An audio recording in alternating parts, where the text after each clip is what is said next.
পাহাড়িরা যেমন অধিকার পাবে, চাকমা, মারমা, তঞ্চয়া, ত্রিপুরা, আজকে উপজাতিরা যেভাবে অধিকার পাবে, হাজার বছর ধরে বাংলাদেশের মানুষ যারা সেখানে বসবাস করছে তারাও তো অধিকার অবশ্যই পাওয়ার যোগ্য।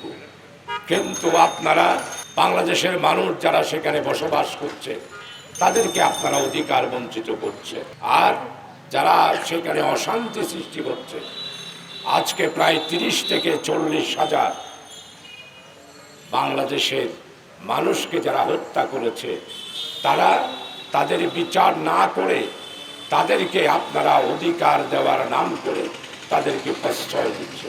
তাই আজকে পার্বত্য চট্টগ্রামের ভম যারা আছে তারাও অস্ত্র হাতে নিয়েছে, আর পার্বত্য এলাকায় আজকে পাহাড়ি যারা, বিশেষ করে উপজাতি যারা, তারাও অস্ত্র নিয়ে যুদ্ধ করছে।